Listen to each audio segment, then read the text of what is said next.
देख रहे हैं एबी स्टार न्यूज़। मैं हूं आपके साथ सपना वर्मा।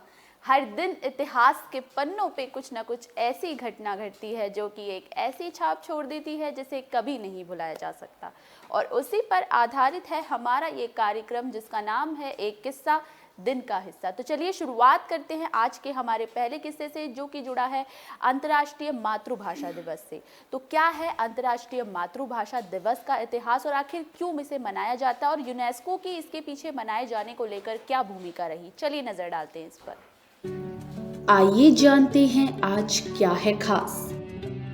खंगालते हैं इतिहास के पन्ने। भाषा, जो न सिर्फ बातचीत का जरिया है बल्कि किसी भी देश, व्यक्ति और राज्य की पहचान का भी जरिया है। कोई व्यक्ति किस क्षेत्र का है और कहां से है, इसका पता आप उसकी भाषा के आधार पर लगा सकते हैं। बात की जाए अगर भारत की, तो यहाँ भाषा के आधार पर राज्यों को बांटा गया है। भाषा के बिना मनुष्य का जीवन शून्य है। भाषा जननी है। आज का दिन भाषा के विकास और सम्मान दोनों से ही जुड़ा है। इसके अलावा उस अनूठी पहल से जुड़ा है जिसकी शुरुआत यूनेस्को के सहयोग से हुई थी। दरअसल आज ही के दिन साल 1952 को ढाका यूनिवर्सिटी के स्टूडेंट और सामाजिक कार्यकर्ताओं ने अपनी मातृभाषा का अस्तित्व बनाए रखने के लिए 21 फरवरी को एक आंदोलन किया था। इसमें शहीद हुए युवाओं की स्मृति में यूनेस्को ने पहली बार वर्ष 1999 में 21 फरवरी को मातृभाषा दिवस के रूप में मनाने की घोषणा की। इस दिवस को पहली बार 2000 में अंतर्राष्ट्रीय मातृ दिवस के रूप में मनाया गया। अंतर्राष्ट्रीय मातृ दिवस मनाने का विचार सबसे पहले बांग्लादेश से ही आया।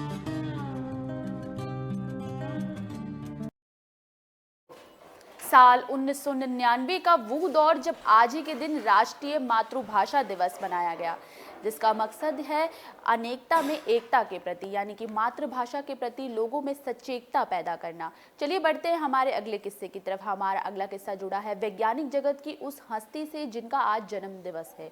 चलिए नजर डालते हैं कौन है वो शख्सियत और क्या रहा उनका इतिहास।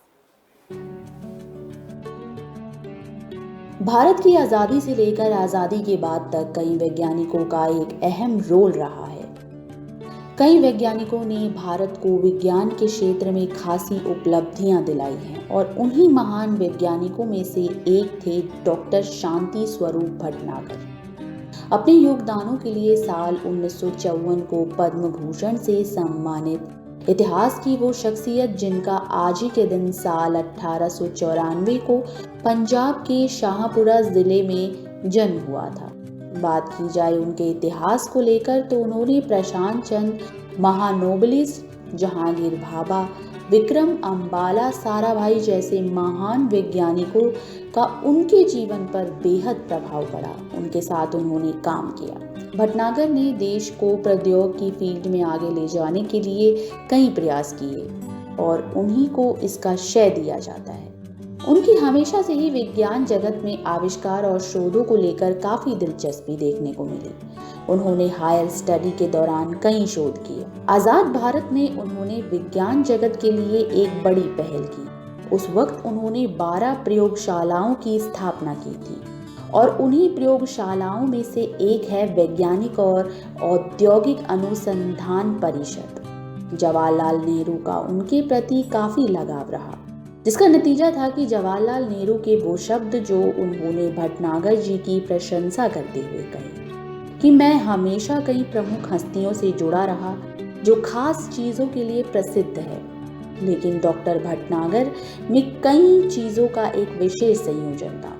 उनमें चीजों को हासिल करने का जबरदस्त उत्साह और ऊर्जा थी। इसका परिणाम है कि उन्होंने उपलब्धियों का रिकॉर्ड बनाया जो वास्तव में उल्लेखनीय है। मैं कह सकता हूं कि डॉक्टर भटनागर के बिना आप राष्ट्रीय प्रयोगशालाओं की श्रृंखला नहीं देख सकते। ये वो शब्द थे जो दिल को छू गए। ये वो शब्द थे जो जवाहरलाल नेहरू के थे। ये बताते हैं कि डॉक्टर भटनागर उस वक्त क्या शख्सियत थी और क्या उनका रुतबा रहा होगा।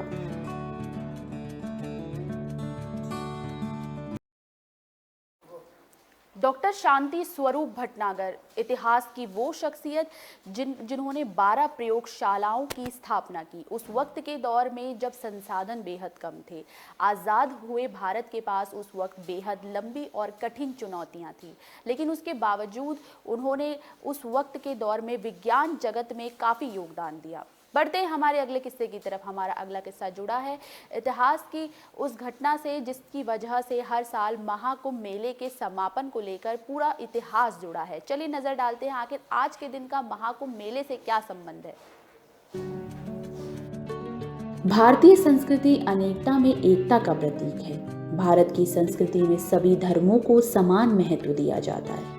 भारत एक ऐसा देश है जिसमें जितना भी घूम ले फिर भी कम लगता है। यहाँ आस्था और भक्ति का एक अनूठा संगम देखने को मिलता है और उन्हीं विशेष संगमों में से एक है विशाल महाकुंभ, जिसका आज के दिन से काफी गहरा नाता है। इतिहास के पन्नों में इसकी एक विशेष महत्ता है। ये हर साल 12 सालों बाद आने वाला महाकुंभ विश्व के सबसे बड़े मानव संगम के रूप में इतिहास की किताबों में दर्ज है।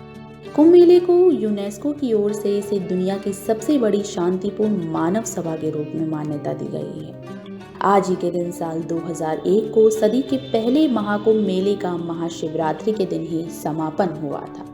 इसलिए महाकुंभ का आज के दिन से बेहद खास कनेक्शन रहा। आज ही के दिन साल 2001 को सदी के पहले महाकुंभ मेले का शिवरात्रि के दिन समापन हुआ, इसलिए आज का दिन महाकुंभ के इतिहास में बेहद ही खास है। 21 फरवरी साल 2001 आज ही के दिन सदी के सबसे पहले महाकुंभ मेले का समापन हुआ था। महाकुंभ मेला आस्था और श्रद्धा का प्रतीक है। वक्त हो चला है अब आपसे विदा लेने का। हम फिर मिलेंगे किसी नए किस्से के साथ। तब तक के लिए देखते रहिए एक किस्सा दिन का हिस्सा। शुक्रिया।